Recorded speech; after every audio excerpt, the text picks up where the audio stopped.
오늘 요한복음 8장입니다. 요한복음 8장에는 크게 세 가지가 나오는데 앞부분에는 간음하다가 현장에서 잡힌 여인이 예수님께서 그 여인을 용서하시는 그런 내용이 나옵니다. 또 이어서는 예수님의 자기 선언, 에고에임이 두 번째가 나오죠. 나는 세상의 빛이다 하는 말씀이 12절부터 나옵니다. 그리고 이제 21절부터 보면 예수님이 자신이 하나님이신 것을 증언하는 내용이 쭉 나옵니다. 당시 바리새인과 계속 그 이야기를 하는데 지금 바리새인과 사람들은 뭐라고 말합니까? 예수님에게 귀신이 들렸다 이런 얘기를 해요. 근데 예수님께서는 지금 마지막에는 사람들이 돌로 치료했다는 그런 이제 말씀도 나오는데 그럼에도 불구하고 마치 예수님을 안 믿으려고 작정하는 사람들처럼 예수님이 정말 주옥 같은 말씀들을 그 진리의 말씀들을 계속 하시는데 도무지 믿으려고 하지 않는 그 모습을 볼 수 있어요. 아마 예수님이 이 말씀들을 하시면서 얼마나 답답하셨을까 하는 생각을 합니다. 예수님은 하나님에 대해서 쫙 이야기하시고 또 내가 바로 하나님이 보낸 자고 내가 하나님과 하나 된 자고 내가 하나님이다라는 말씀을 하시는데 지금 이 사람들은 마지막에는 돌로 치료했다 이 말씀이 지금 59절에 나오거든요. 예수님께서 참 이 말씀들 하실 때 얼마나 참 마음이 답답하고 힘드셨을까 하는 것을 이 말씀을 통해서 다시 한번 보게 됩니다. 요한복음은 처음부터 마지막까지 예수님이 누구신가를 계속 이야기합니다. 오늘 이 8장에도 보면 여러분 죄를 용서하는 건 누가 할 수 있습니까? 그것은 하나님만이 하실 수 있잖아요. 근데 지금 이 간음하다 현장에서 잡힌 그 여인을 지금 예수님이 용서해 주고 계세요.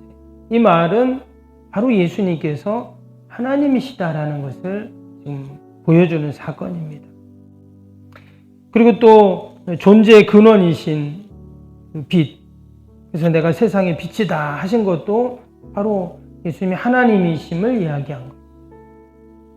그리고 뒷부분에 예수님이 계속 자신이 하나님이신 것을 증언합니다. 심지어 사람들이 돌로 치료해도 이것이 진리니까 그것을 이제 말씀을 하시는 것이죠. 새벽에는 이 두 번째 에고에임이 예수님의 자기 선언인 나는 세상의 빛이다 하는 말씀을 잠시 살펴보겠습니다. 앞에 6장에서 예수님은 나는 생명의 떡이다 하는 말씀을 하셨습니다. 생명의 떡이라는 말씀도 말 그대로 생명을 주시는 분, 우리가 먹어야 사는데 바로 예수님께서 그런 생명을 주시는 분으로 이야기합니다. 창세기에 보면 하나님이 세상을 창조하실 때 예수님이 그 창조의 동역자로 모든 것에 생명을 불어넣으신 분으로 기록이 되어 있죠. 근데 지금 이 요한복음을 읽으면서 예수님이 하신 사역들을 보면 바로 생명을 불어넣는 사역을 하세요. 완전히 죽을 것 같은 그 사람들에게 생명을 불어넣어서 다시 살게 하시죠. 또 죽은 자도 다시금 살리시는 그 생명의 주관자이심을 보여주십니다.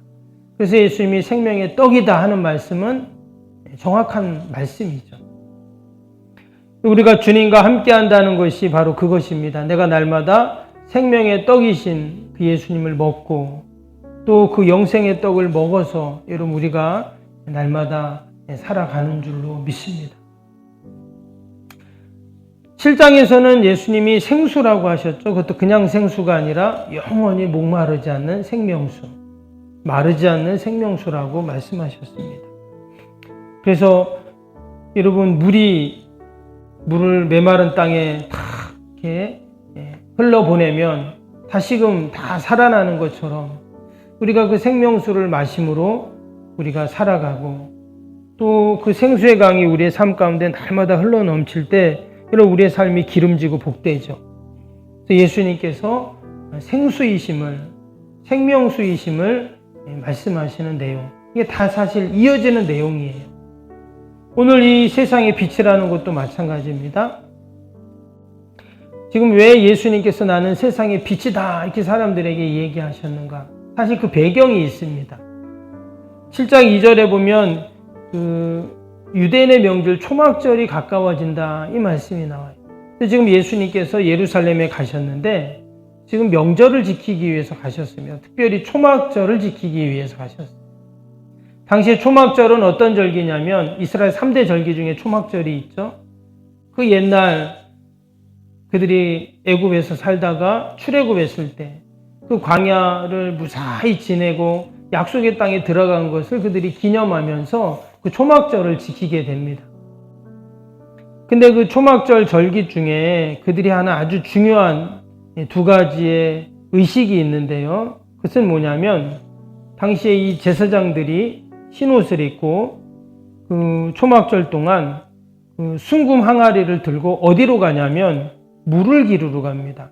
그 뒤에 찬양단이 이렇게 뒤에서 따라오면서 찬양을 하고 그 제사장들이 앞으로 가서 당시 실로암 연못, 성전 옆에 있는 실로암 연못으로 갑니다. 거기서 물을 떠요. 물을 길러가지고 그것을 성전으로 가져옵니다. 그리고는 그 성전 앞에 있는 제단에, 그 제단들 앞에 그 길러온 물을 이제 흘려 보냅니다. 그래서 그 7장에 나오는 그 생수의 강이 그거예요. 그 물을 흘려 보내면서 하나님의 생수의 강이 계속 흘러내려가는 것을 보여주는 것이죠.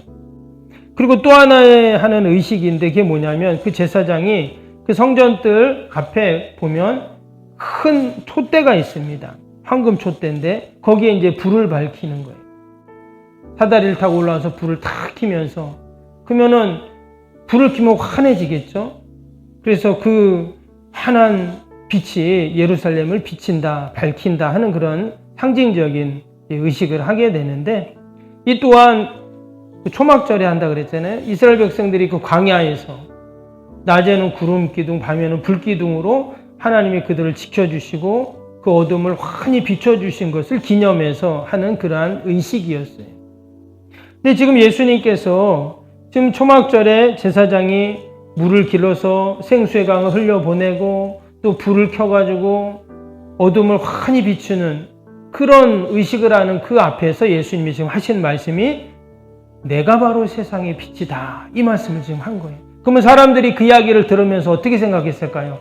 맞다. 예수님께서 생수의 강이셔. 예수님께서 어둠을 비추는 그러한 빛이셔. 금방 이렇게 쉽게 이해를 했다는 거예요. 여러분, 빛은 뭡니까? 말 그대로 어둠을 몰아내죠. 오늘 12절 한번 보세요. 12절 보시면 그 뒷부분에 뭐라고 했어요? 나를 따르는 자는 어둠에 다니지 아니하고 생명의 빛을 얻으리라 그랬어요. 어둠에 다니지 않고 생명의 빛을 갖는다. 여러분, 빛의 특징이 그겁니다. 어둠을 몰아내는 게 빛의 특징이에요. 아무리 구석구석 어둡고 깜깜해도 여러분 빛이 비치면 어때요?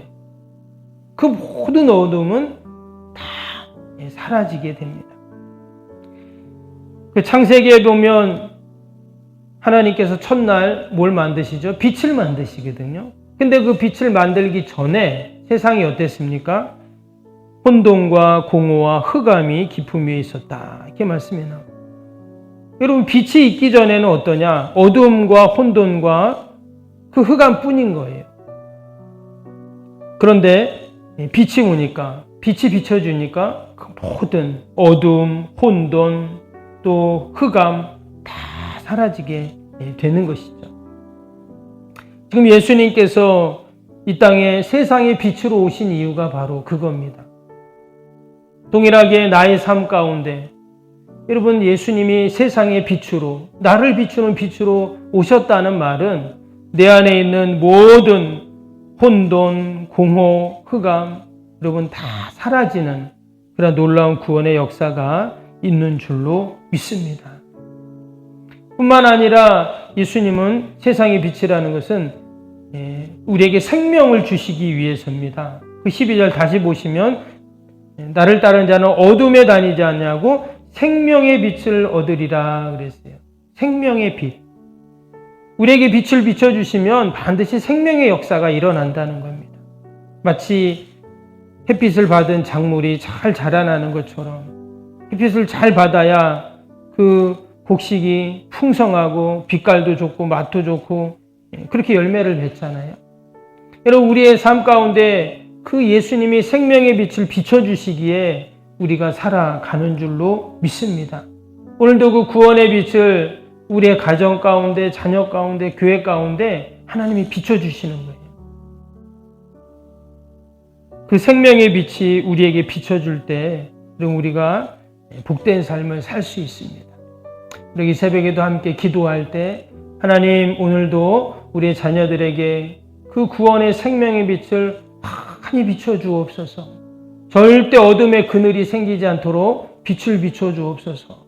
우리가 이렇게 기도하고 또 그 생명의 빛을 통해서 우리가 오늘도 복된 삶을 살고 하나님께 영광 돌리는 여러분, 저와 여러분이 되시기를 주님의 이름으로 축복합니다. 우리 오늘 주일기도 함께 하겠습니다. 주일기도 1번부터 15번.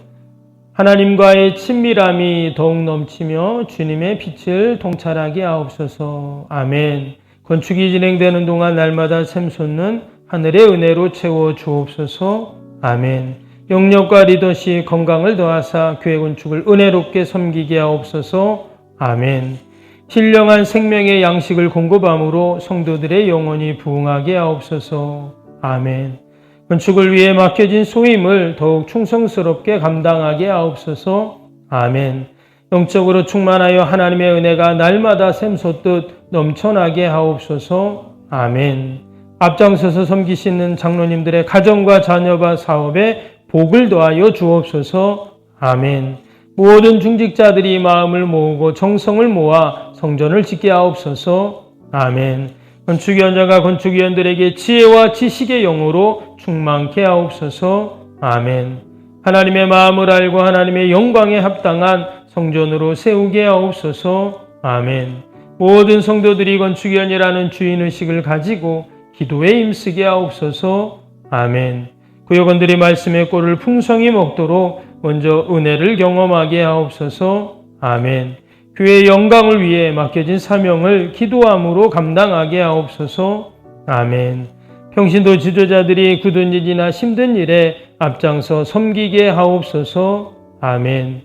한마음으로 주님의 비전을 보게 하시고 믿음으로 승리케 하옵소서. 아멘. 예수님의 이름으로 기도합니다. 아멘. 사랑과 은혜가 충만하신 하나님 아버지, 오늘도 우리가 그냥 살아가는 것이 아니라 마치 태양이 비치고 또 빛이 비쳐야 모든 생명이 사는 것처럼 오직 하나님의 은혜의 빛, 그 생명의 빛, 구원의 빛을 하나님이 우리에게 비춰주시어 우리가 이처럼 살아가는 줄로 믿습니다. 아버지, 그 빛으로 우리가 늘 생명이 살아나고 기름지고 풍성한 것처럼 오늘도 그 하나님의 은혜 가운데 늘 하나님 영광 돌리는 저희들이 다 되게 하여 주옵소서. 오늘도 거룩한 날 주의 전을 찾는 모든 발걸음들 복되게 하시고 예배마다 모임마다 은혜와 기쁨이 충만케 하여 주옵소서. 아버지, 멀리 출타인 우리 성도들 자녀들이 있습니다. 어디에 있든지 동일한 은혜와 복으로 함께 하시고 늘 예배 자리를 기억하는 우리 귀한 성도들 다 되게 하여 주옵소서. 하나님, 새벽에도 나라 민족과 교회와 이웃과 사랑하는 자녀들 하나님 다 올려드리오니 하나님 도우시고 항상 하나님 은혜로 함께하여 주옵소서.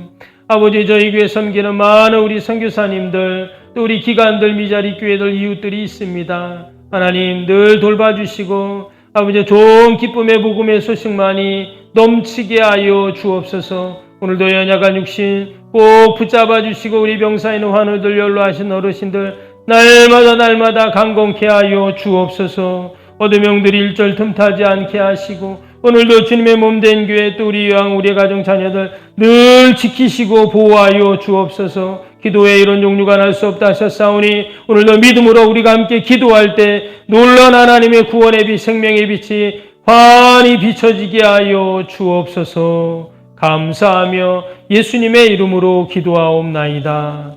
아멘. 하늘에 계신 우리 아버지, 아버지의 이름을 거룩하게 하시며 아버지의 나라가 오게 하시며 아버지의 뜻이 하늘에서와 같이 땅에서도 이루어지게 하소서. 오늘 우리에게 일용할 양식을 주시고 우리가 우리에게 잘못한 사람을 용서하여 준 것 같이 우리 죄를 용서하여 주시고 우리를 시험에 빠지지 않게 하시고 악에서 구하소서. 나라와 권능과 영광이 영원히 아버지의 것입니다. 아멘.